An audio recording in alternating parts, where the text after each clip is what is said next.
so something quickly. If you don't raise your hand, I'm going to be a teacher. I'm going to call your name. Okay, then I'm going to switch to be a teacher. Are you ready? Any volunteers? 3. And be mixed. Boys and girls. I mean, young ladies and young men, because you are not kids. Okay, so I see. Okay, I'm going to be calling you. I'm going to be calling young men here behind. And I'm going to call the young lady here. Sonia. Sonia. And the young lady here next to the you. And as a matter of fact, I'm going to be one more. So it's going to be 4. 2 girls, 2 young men, and 2 younger ladies. And the gentleman over there in the back. Okay. Since I started with you, Sonia, go ahead. Choose one of those emotions and tell me why you feel like that. Anyone. Okay. Can you explain to me why you feel silly? At a specific time where you really.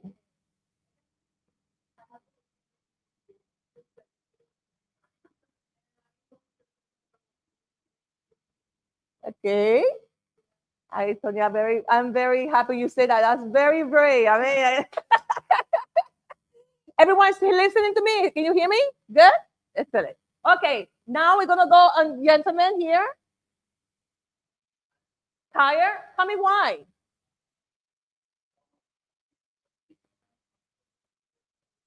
You working? Okay, thank you so much. So, Sonia, and what's your name? Christian, thank you again for being so brave. I know I put you on the spot, right? He says, Zoraida, I did not volunteer, so don't tell me I'm brave. Okay, next is, who did I choose? The lady there? Young lady? Stressed out?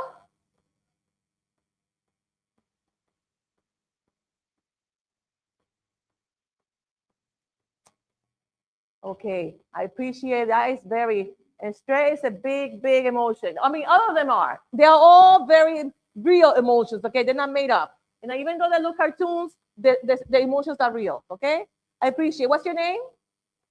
Joanna, that's my sister's name. I'm not gonna forget you. You see that?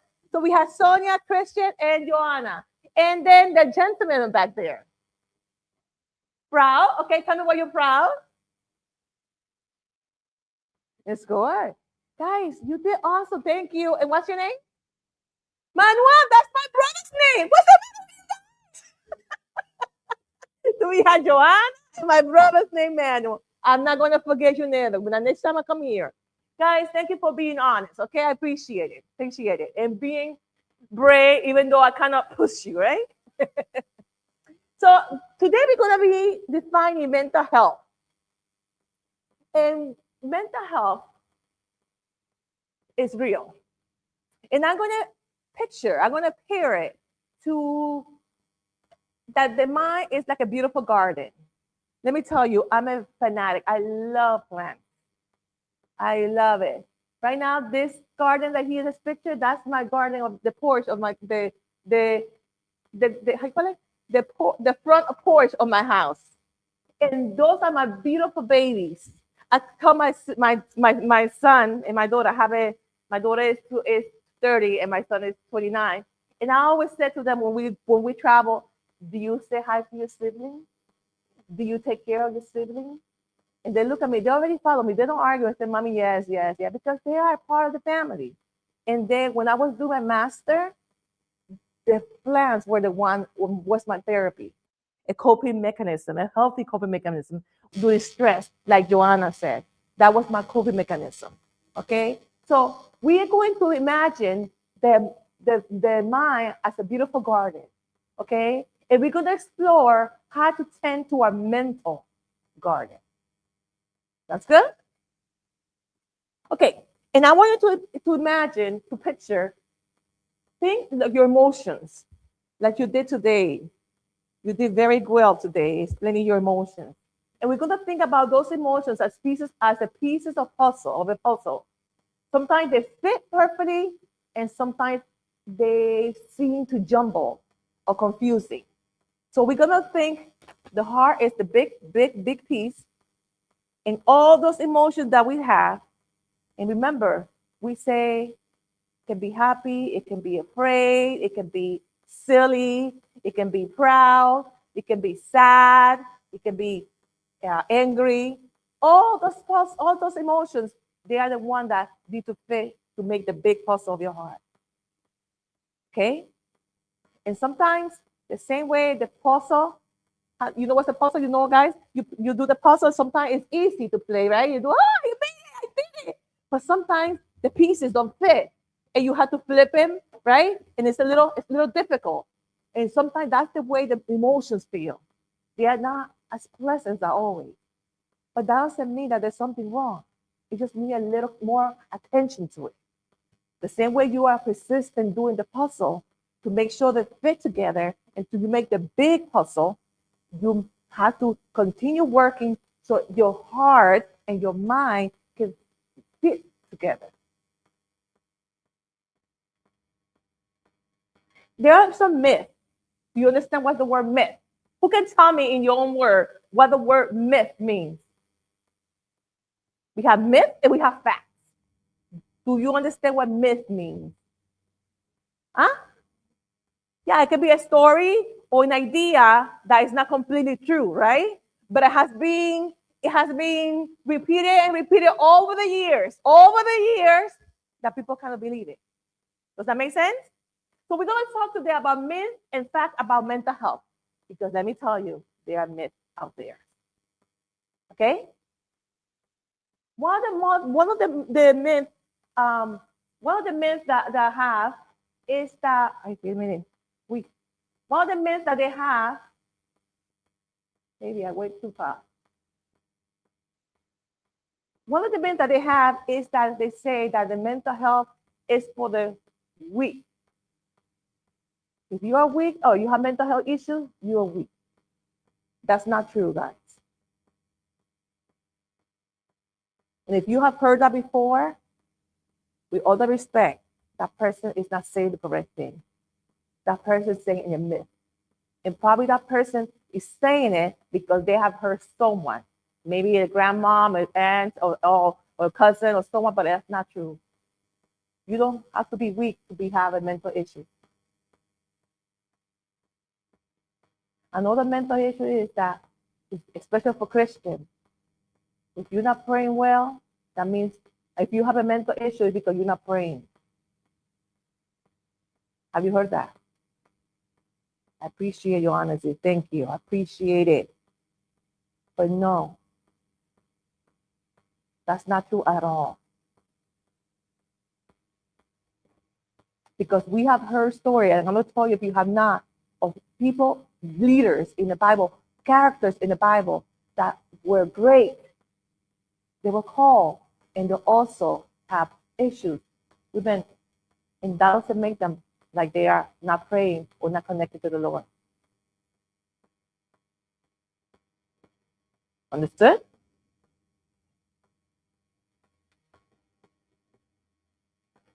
Volumen?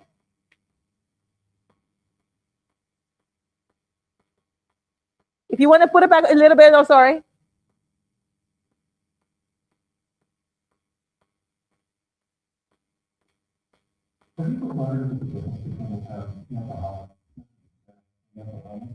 The language of their when you just bring mental health issues, mental wellness, mental problems, those really is responsible. Using the correct language not only helps us to be more effective, but also reduces stigma. These other tools can help everyone get on the same page when it comes to talking about mental health. Even if it's different types of appearance, which means support of the state. Everyone involved somewhere is working on the bottom, than on the top. In the bottom section, you have no stress on the problem. Everything's going fine, we're never compliant. You may be spending time with friends, and in school, or even sleeping. I have a lot of stress. None of the stress refers to the everyday problems that we encounter. These are things that irritate, things we're worried about, or problems that come up. Or you may have conflict with defense or have high. In this house, everyone can consider some stress. By stress response is based on resilience adaptation. One of the successful solve that is stress response the way because we develop the skills needed to get better. We don't want to go out our way and protect ourselves when we normal stress well. Because problem solving through these capacity to become successful adults. But oftentimes in life, we're faced with problems in our environment that are simply too complex to solve in the already further. That's what we call a mental health problem, which is the third level. Mental health problems are serious events such as a parent problem, having a divorce in the family, needing to be connected with people. Mental health problems can be perceptible, they will cause intense emotions, and they may last for a long period of time. But remember, they're normal. These are difficult times, but it's important for you to seek out about it for help. Mental health problems can require support, friends, family, counseling, or just time. The topic of family is here to do some people with a mental disorder or mental illness. This includes diagnoses such as clinical depression, clinical anxiety, or bipolar. A mental disorder is very different than a mental health problem. This is where we see something going on in the brain. This is where evidence-based medical therapy is included by specially trained professionals. Remember, the pyramid is not continuum. Mental distress does not necessarily lead to a mental health problem or to a mental illness. In fact, we can even be at each level of the pyramid at the same time. For instance, someone can have ADHD, mental disorder, be grieving the loss of a loved one, not a problem, have an upcoming exam that they're worried about, mental distress. And sometimes they can just forget all about it and feel fine. All of these levels or components of the pyramid are part of our overall mental health. We need to make sure that we don't define good mental health as never having a bad. Good mental health includes a wide variety of emotional states. There are times when you're frustrated, indifferent, happy, sad, lazy, joyous. These are all parts of life and normal fluctuations in our mood. If a person has a mental illness, it doesn't mean that they lose their mental health. So let's start using the correct language, because it really does matter. Depression is not the same as feeling sad, and ADHD is not the same as being hyperactive. When we speak of a common framework, we're reducing stigma and building a foundation for better mental health care. To learn more, check the free mental health program. So you have the little concept. I think it was better so you could see it, the different wording of which one it means. So I'm now going to go and tell you some personal story. They're going to be Bible characters and real stories about how they were dealing with mental health issues. Remember about the myth? You think that it's only for weak people, or that people that they don't believe? Let's find out. So we have, who is this? We have been speaking about King David since yesterday, right? My husband has been presenting to you all the issues. Let me tell you, King David, we can see that, remember the story when he was chosen to be the second king of the Israel, right? Who was the first king? Saul, right? And Saul was not doing something appropriate, and he was removed, right? By who? By Zoraida? Who? God. But it was a process, right? He was chosen. First of all, he was forgotten when the prophet Samuel went to his home, right? To be called, to be chosen. Even prophet Samuel did not know who he was. But he went there, he obeyed God, and the father called everyone, all his sons, and except David. He was left behind. And then even the prophet Samuel was like, is this everyone? Because he was speaking to the Lord, and the Lord said, nope, nope, nope, no, not that one, that one. That's not it. And David says he was chosen by the Lord, and he had great victories, great stories. There's psalms about him that he wrote where he praises the name of the Lord. But guess what? Everything was not peachy-peachy. He did things that he was not proud of. One of them, he got involved with a married woman, remember? What was her name? Sheba. And that was not his wife. But he sent for her, and he slept with her. As a result, he had a child. And many things after that. And he felt guilty. So guilty. And shame. He said he was overwhelmed Do you see how someone who powerful can feel mental issues, right? You can see that, what I'm saying? He did. And he wrote songs about it. If I'm not mistaken, it's 145. So the 45 is the one that he praises. In 145, he says he's overwhelmed. So that's a story right there that you can see that even great leaders can go to a moment of distress and feel issues with mental sadness, anxiety. That's King David. He says, Zoraida, yeah, that is the Bible. But let me see this one. Do you know who's this? Another Bible character? Who is this? King Elijah. He was not a king. Prophet Elijah, right? What happened to him? Huh? He wanted to die. He was there. Remember, mira, él estaba en el Monte Carmelo. That's the name of the mountain. Yeah, Monte Carmelo. And he witnessed with his 2 eyes how the Lord sent fire, right? First, and then send rain, right? There have been many times, many years that they haven't seen rain. And he was put into challenge with other prophets. ¿De quién era ese profeta? Baal, ¿se acuerdan?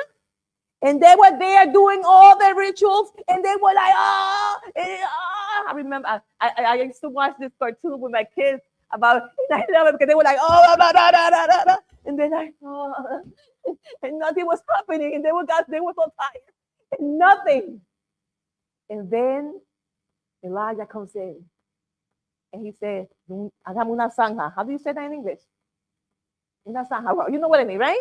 And he said, do it, and he put fire, right? And they're like, what in the world are you doing?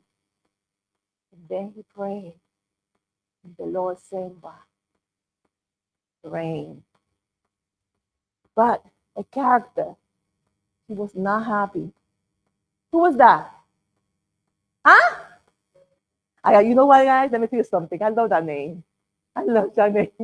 You're like, Zoraida, what's the matter with you? I love that name. But let me tell you, I don't like the person. She was mean. She was so mean. You know what? In the Bible, they call 2 people, 2 ladies that are very mean. You don't know which one is the worst. Herodias, primero Herodias, she sent to cut by ¿Quién es? Juan el Bautista, because he exposed her. You got married with your brothers, with your husband's brother, right? And she did not like that. She was mean. So I don't know who's the worst, Jezebel or Herodias. You have to make me follow up. You have to invite me for another time for that.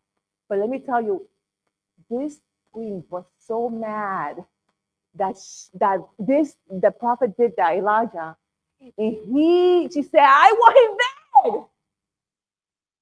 And he just witnessed how the Lord did a miracle in front of him. And he became so afraid that he ran up and he hid, and then he wished that he was dead. You see? You see what I'm trying, the irony? Yes. And the Lord did not say anything. The Lord understood what he was under. He rested. The Lord sent food to him, and he was able to process. The Lord did not scold him. You, hombre, poca fe. No, he did not say that. He listened. He was compassionate. But that's another example of that, how great leaders can also fall. You know who's this? Who's this? Help me out. The Rock. Oh, yeah, I know. His real name is Dwayne Johnson. Okay, by the way, if you know. The Rock. He's a great wrestler, right? And he also is an actor. I love him. Do you know that he also suffered from mental issues? Okay, I'm going to put a video so he can speak directly. I think he would do it better than me. His own personal story. Let's hear him out. Value, please.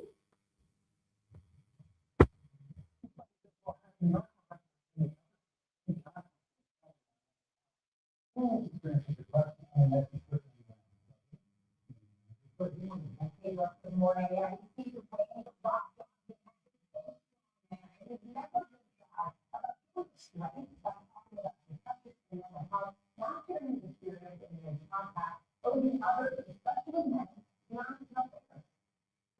This one, the former wrestler turned actor for Wayne Rockdown and wrestling the tough topic of mental health. I went to school for interesting things, and the time was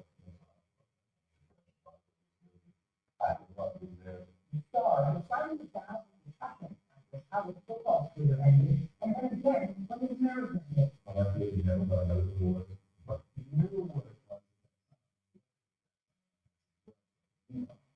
So he wanted to model it up and show that. Jonathan added on Instagram, I worked hard in the years to gain emotional tools to work through every emotional pain that may come personal. As men, we didn't talk about it. We stuck our head down and worked through it. And I told you, but it's only you. He said, counterfeit, but to put things into perspective. Sitting in place and living in my life. It's going to be living like that. And that's what he said. To be in bed and realize, oh, I'm really just like that. He looks so cute.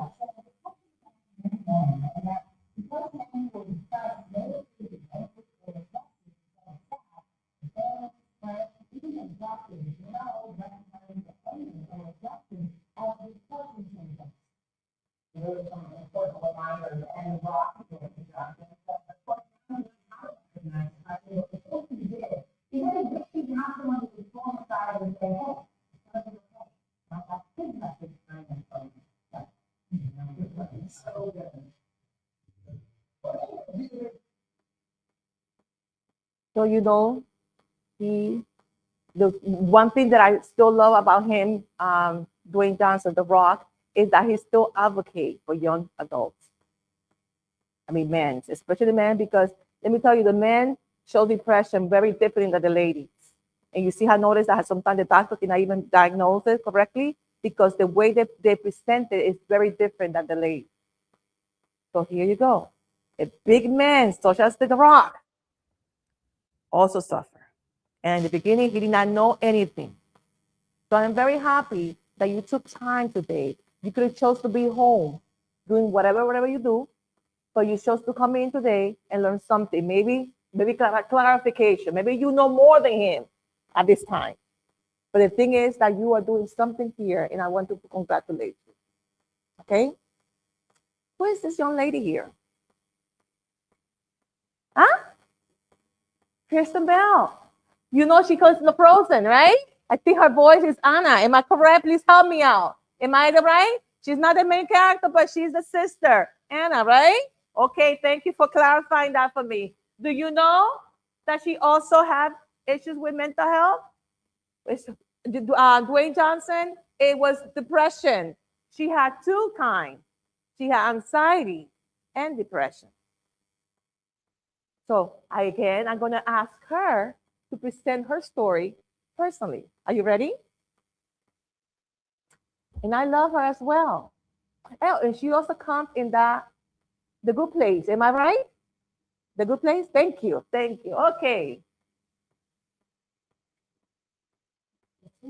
I have suffered with anxiety and depression since I was 18, which was 20 years ago. What I would say to my younger self is don't feel that is feeling of perfection and being well.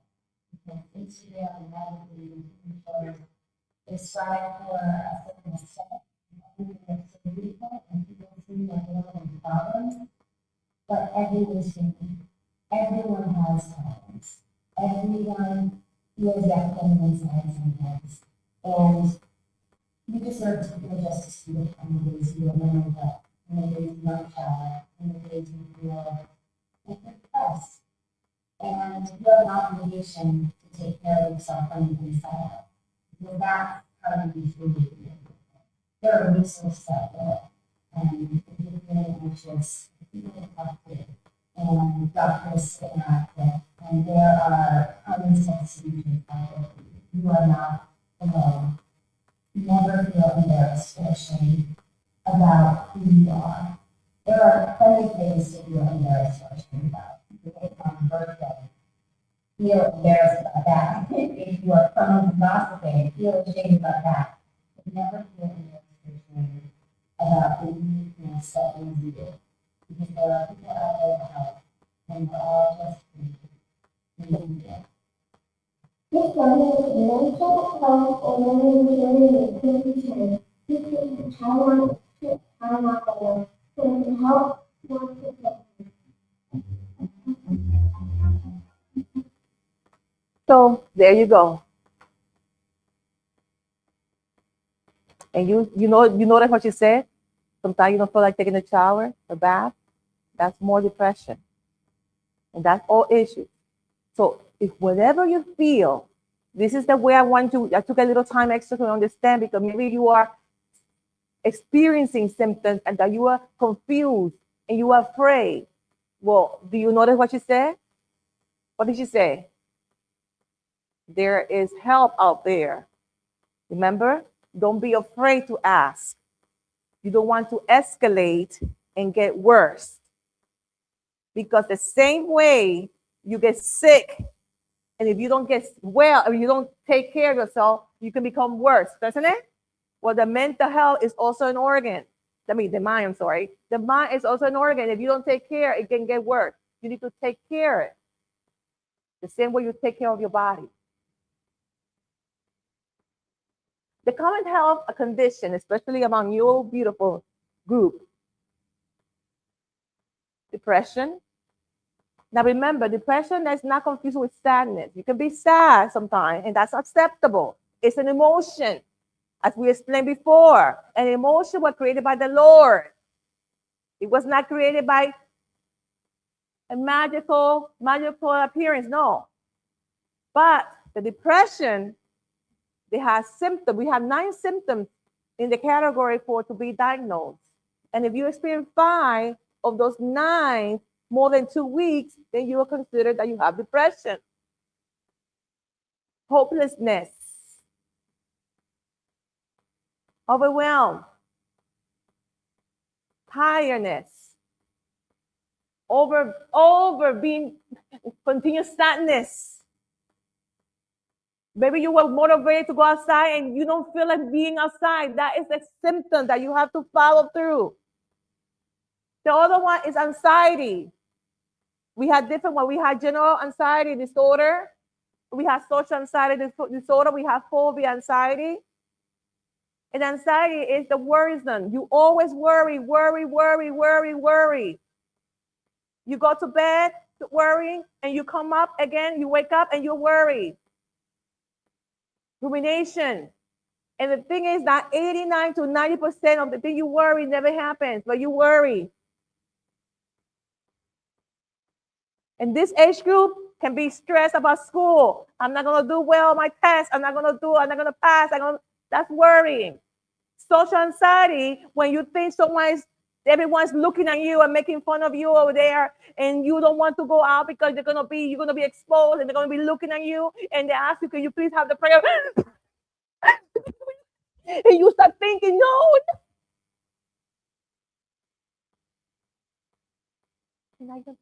People are not even looking at you, and you think they're like observing you, scanning you, and you have all these little things thinking about. And the phobia, it can be airplane, it can be un pollito, it can be a spider, it can be an animal, or anything.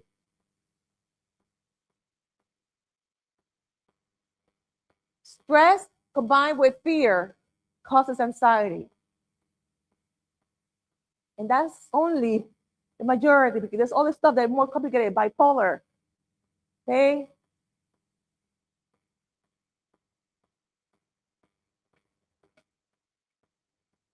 Now, I spoke to you about the different kinds of what? Mental illness, right? Now we're going to talk about the coping mechanism. Healthy coping mechanism. Because we also have unhealthy coping mechanism. And we don't want to discuss. There's a lot of them out there.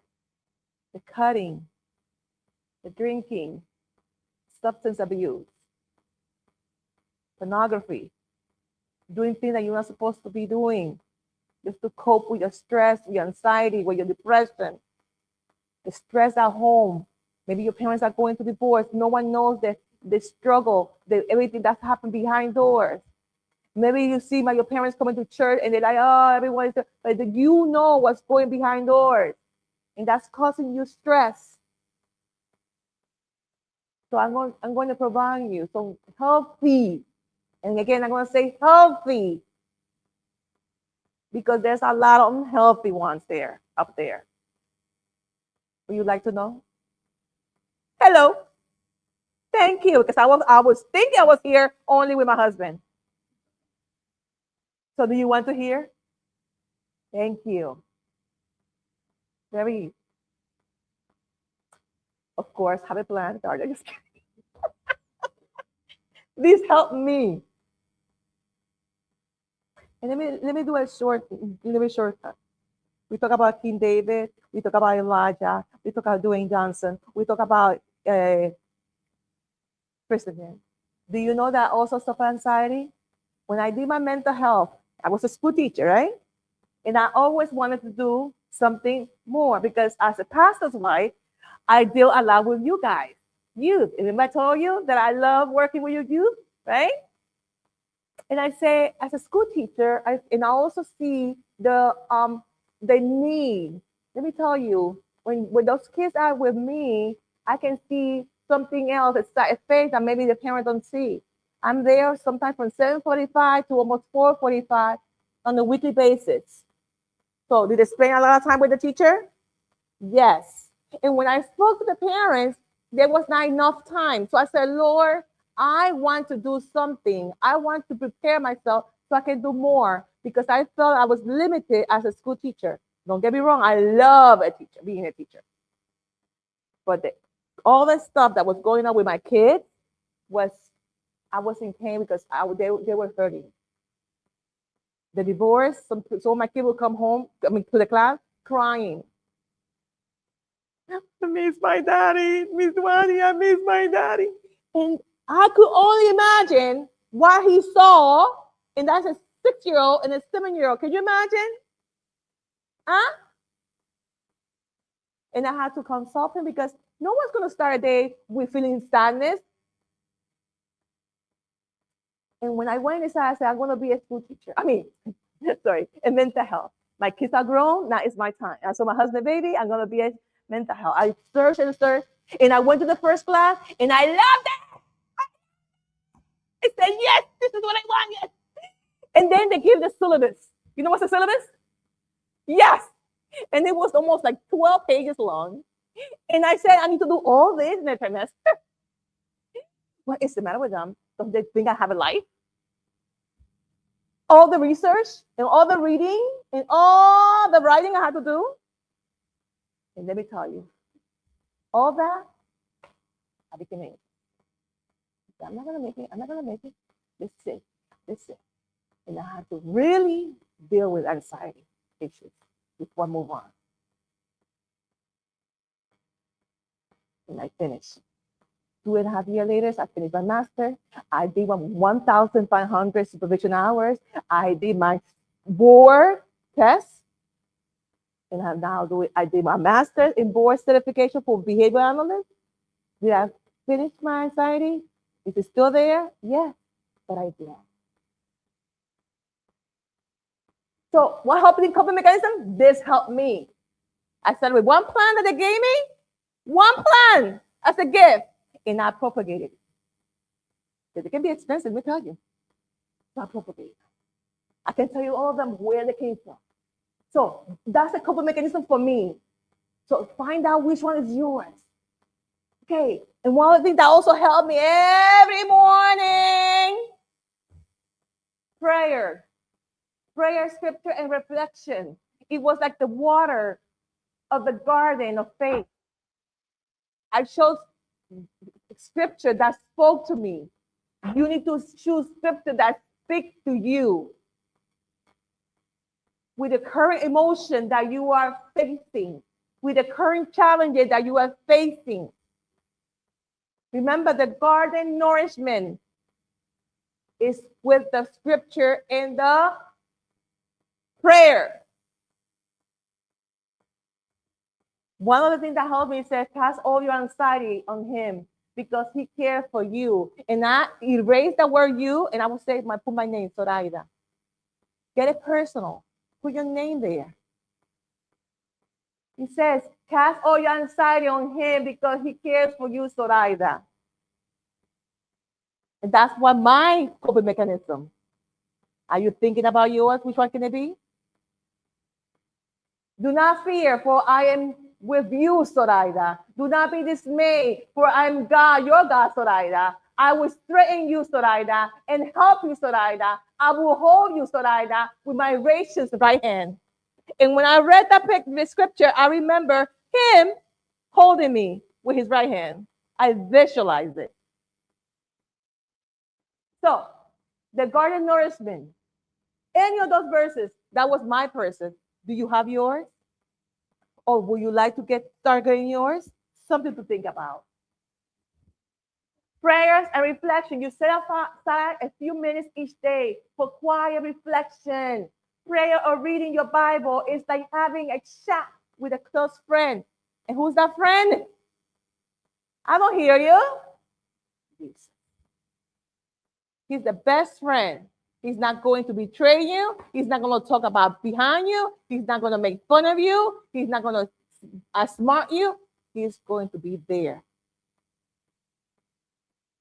Remember when Elijah? He did not scold with him. He was just there with him. He leads me, Psalm 30:23, beside me, quiet water. What's a quiet water? Do you know where waters are quiet? We have waters when we went to North Carolina to how do you call that? Canoeing, and they said we have to wait because right now the water are too. They call a name. Do you know what his name? They are too rough. Thank you. That was it, and it was dangerous because it can and they were rough. Let me tell you, it can cause your canoeing to overlap. So, but right now we're not talking about that water. We're talking still water. And that water is the one that I want you to think about when this verse illustrates the importance of finding moments of peace and connection with God. So visualize the water being still, not rough. Thank you very much, young man over there. Not rough. Because rough is what you're feeling. The anxious, the depression, the anxiety, the stress.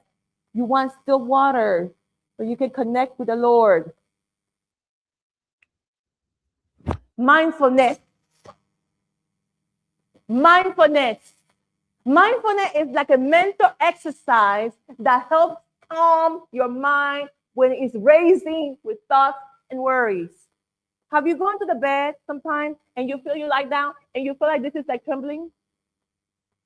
Please don't tell me it's only to Miss Zoraida that happens to. Hello, am I hearing you? That's your racing thoughts. Everything that's going through all your day. That's why it's advisable. You go like, Zoraida, what are you saying? Don't go there. Try to disconnect from your cell phone, from your TV, from your computer, from your game, at least 1 hour, 2 hours before you go to bed. So your mind can start relaxing. Because it's like that.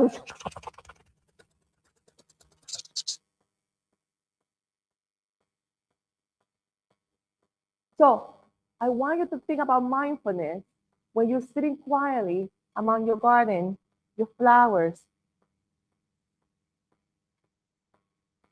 feeling the sun in your face. Close your eyes and feel the sun in your face. Do you feel it? And I'm going to have this exercise. I'm going to sit down here and we're going to take a breath quietly. And you're going to picture that all this next to you are flowers. Next to you, do you visualize it? Do you feel the garden of flowers? And you're right there in the middle. And you are like this. And I'm going to put a timer for 1 minute. I don't want you to worry. I will tell you, okay, you can open your eyes. And we're going to breathe.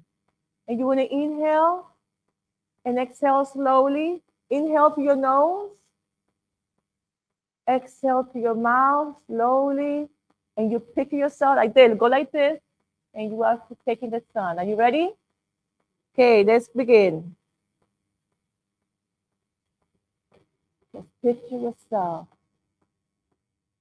feeling the sun in your face. You are surrounded by flowers in your garden. You feel still. Breathe in, breathe out, slowly through your mouth. Breathe in through your nose, exhale. Hold it, exhale through your mouth, slowly. Breathe in, hold it, exhale through your mouth, slowly.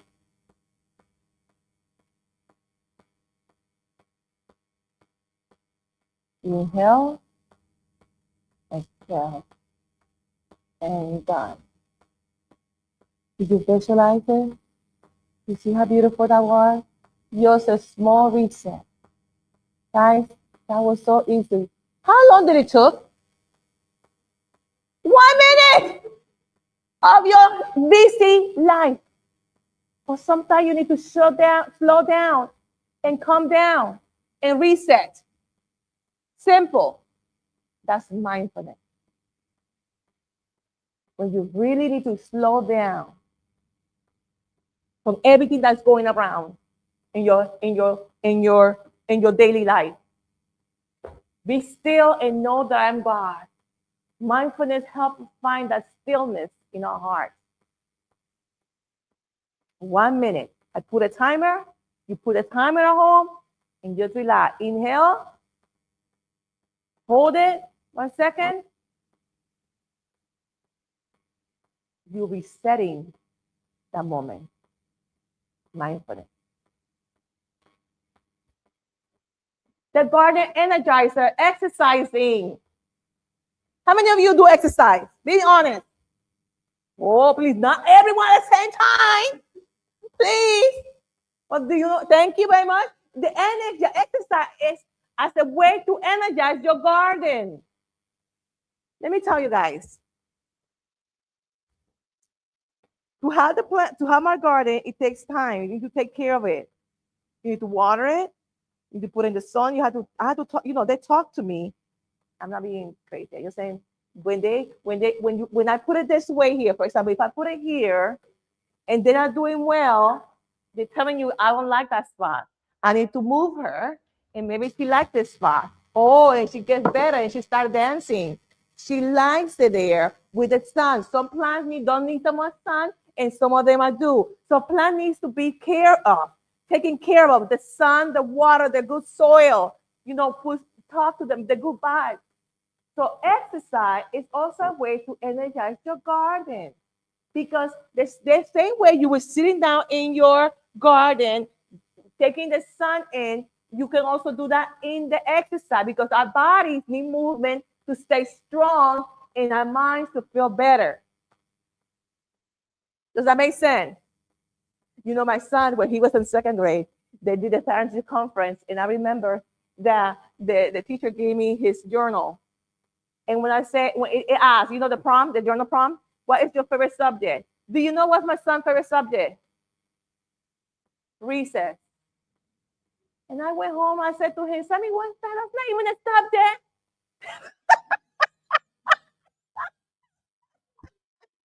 But for him, he couldn't wait to go out and recess, and he enjoyed it. And that was like, okay. I had to respect. In the beginning, it was shocking for me, because I was like, am I wrong? That's not even a subject. Math, science, reading, but did not learn. So a physical activity, a movement to stay strong in our minds to feel better. It can be a physical activity, sports, going for a run, going for a nature walk. Exercise, guys, exercise. Exercise releases endorphins, which can boost your mood. In addition to my plants, I walk in the morning. My husband and myself walk. We walk at different hours because of the schedule. but we used to work together, and I walk. If I see myself that I'm going to have a lot of clients on that day for mental health counseling, I wake up early. I wake up early regardless because I'm studying. Remember, I'm doing my board for the behavior analyst.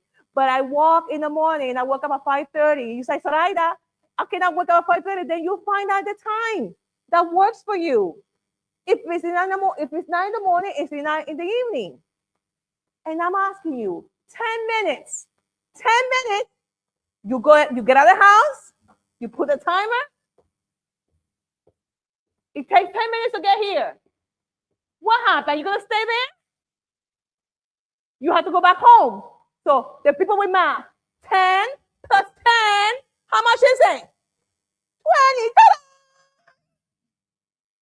Simple. You're like, 20 minutes of my life?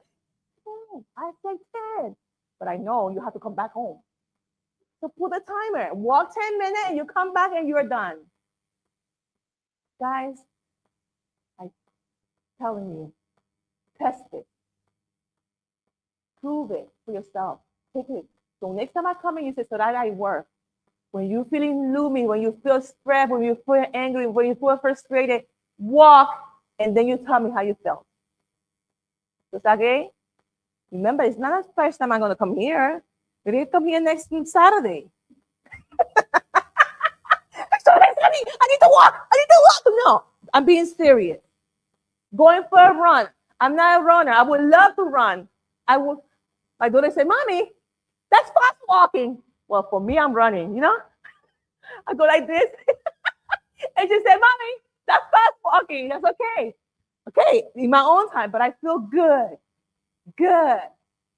Please, guys, and at your age, you have more energy than me, and you can do it too. Find whatever works for you.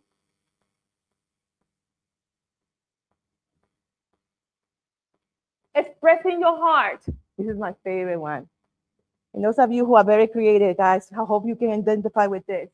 Creative outlets. Creative outlets are like colorful flowers. This is orchidea.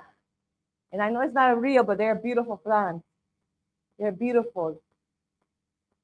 So think about when you do creative outlets, it's that you are connecting with the beautiful flowers. Remember, we are picturing the mind as a garden. And when you're doing that, it's like the secret doors to your feelings and thoughts. This can allow you to express your thoughts and feelings. Like writing, drawing, painting, writing poetry. Let me tell you, as a school teacher, I have students who were very, very talented writing poetry, sad poetry, happy poetry, silly poetry, and it's okay. Playing a musical instrument or anything that lets you express yourself. Baking. My daughter loves to bake. She is a beautiful, I love when she bakes at home. It not only smells good, it gives me a good vibe. The house smells so good and relaxing, but she's good at what she does. And cooking too. I told her now she's better than a teacher. So find out expressing yourself creatively can be a form of self-expression and stress relief. The outlets can help you understand and release emotions. We never, and this is one part as a therapist, my husband, myself, when we do work in the clinic, we teach our clients to not suppress their emotions. The suppressing the emotion is a big no. Picture yourself trying to suppress. I'm tough. I don't have to cry. My mom said not to cry. My dad said that only women cry. That is a lie. Remember a myth that I told you?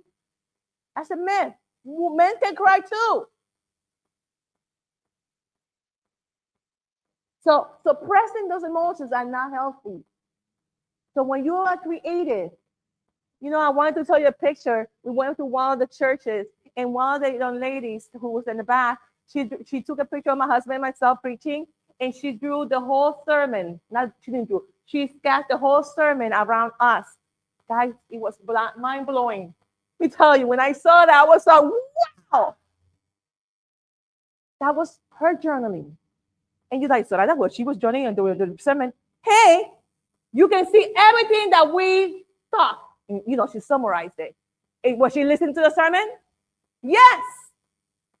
So who is me to say you should be listening to the sermon? You're not supposed to be journaling. Hey, if that works for her, it works for her. Okay?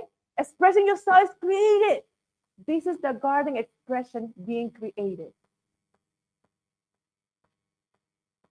Find out. Maybe you say, Zoraida, I don't like writing. It's okay. Then draw.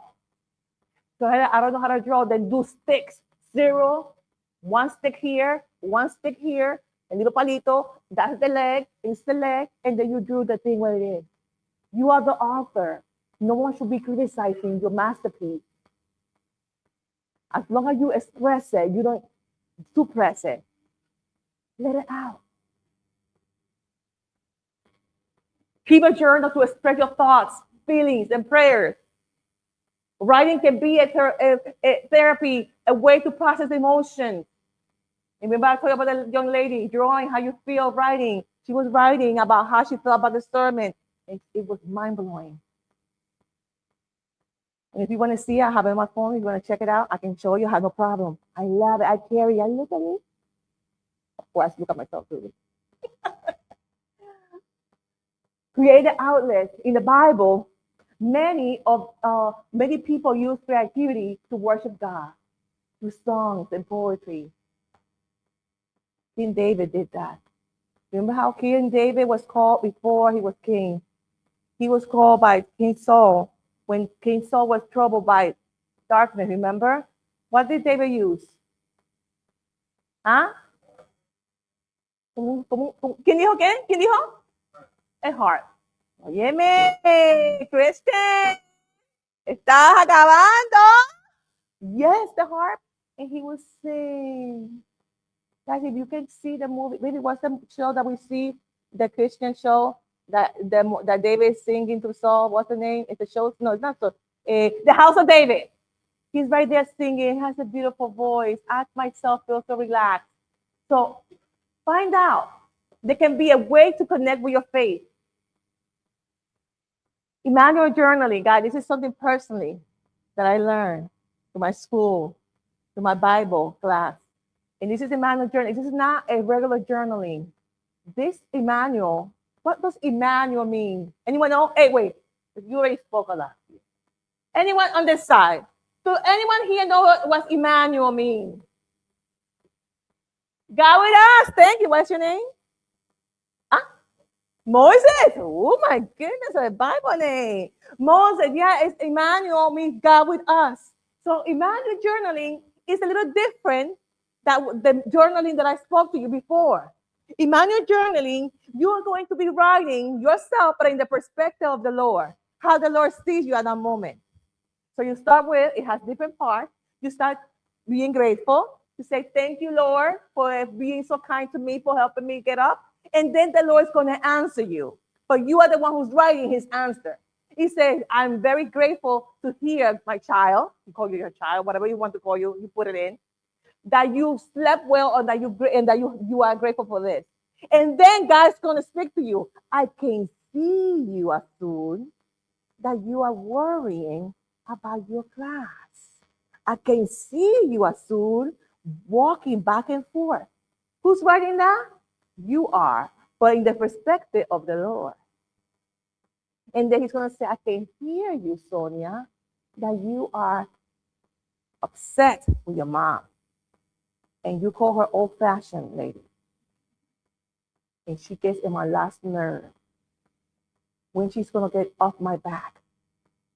I can hear you saying you also feel disrespected by your friend. Do you see who's writing that? The Lord in your perspective.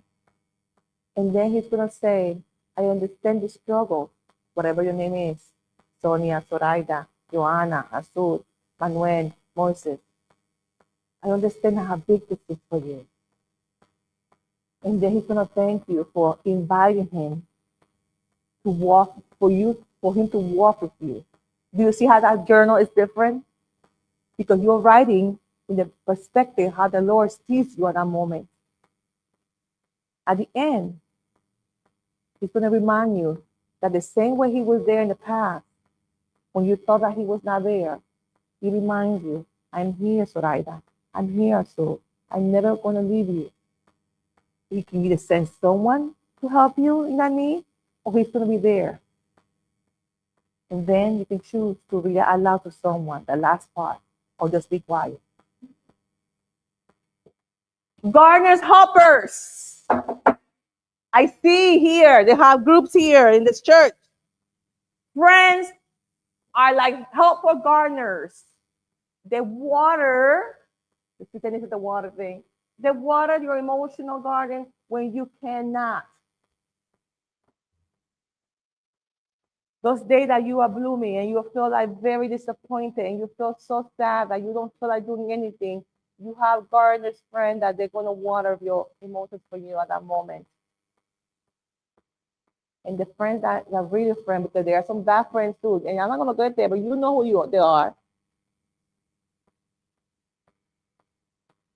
So they're going to water your emotional garden. They're going to spend time. You need to spend time with family and friends who uplift. What does that word uplift mean? Hello? Uplift. They bring you up. Not que te pacharre como una cucaracha ahí. Because there's some friends like that. Stay away from those friends, guys. They are friends that are going to uplift you. And some of them are going to squish you like a cockroach. So spend time with family, also good family, because we also have family members that they are pain in the neck. They are not good. Spend time with your family and friends who uplift you and share your faith, building strong relationships. Lean on your community for support and share your feelings with trusted friends. Again, trusted. Not everyone deserves to hear your story. Not everyone deserves to hear your story. Do you understand what I'm saying? Okay. When you combine holistic, mindfulness, exercise, prayer, you are going to create, in the creative outlet, you create a balanced approach to mental health. You need to be intentional. The same way I say, the same way you decide to go to the store, to the mall, and you're intentional, you also need to be intentional to practice this holistic approach.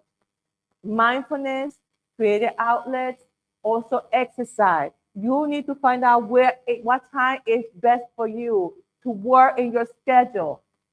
Physical activity to stay healthy, creating moments to express yourself. Remember, Jesus himself went off to quiet places to pray and find a moment of being alone. In a similar way, this coping strategy will help you find your own quiet place of inner peace. Conclusion.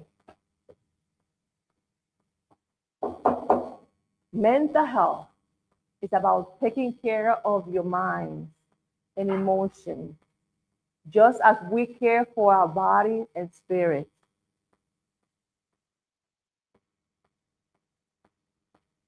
Más claro no canta un gallo.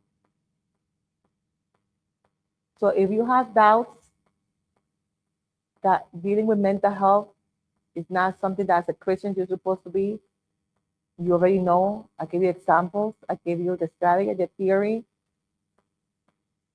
The Lord himself placed people here, professionals to help us. Professionals, doctors, police officers, counselors. And the same way you have no problem going to the doctor when you have some concern with your body, you should have no concern about going to a professional that deals with your mind. Because the mind also gets sick. You remember the cold front that happened? I don't know if you, I can see, I'm looking, guys. I'm looking here, and I don't think it was as bad as Orlando. Orlando, we had a cold front. You know what's a cold front? A cold front over for a week. Let me tell you, I was suffering. What do you think I was suffering? Who said the plan? Who said that? Yes, exactly. Some of them I was able to say them because I put them inside. And my husband said, "Why in the world? What is man?" I said, "They're my babies. It's gonna be cold." But the ones already que están sembradas, they suffer. And they go like this. They burned. And I was so sad. Did they get sick? They died? So the same thing I told you in the word, the mind is like a beautiful garden. And I have to take care of it now. There's another cold front that's coming. It's not going to be as bad as the first one. But you have to take care of the plants afterward. The same way with the mind. You need to take care of it so it can be healthy. And when it's sick, it will signal to you. And you have to listen. It's essential because it helps us live fulfilling lives. When you take care of your mind, it is essential. It will lead you to fulfilling life and be the best version of ourselves in the service of God. You know. All right. It was a pleasure to be here. Thank you so much. I hope you understand about the mental health. There's nothing wrong with getting help. Just make sure that you understand you're doing something good for yourself. Okay. Any questions?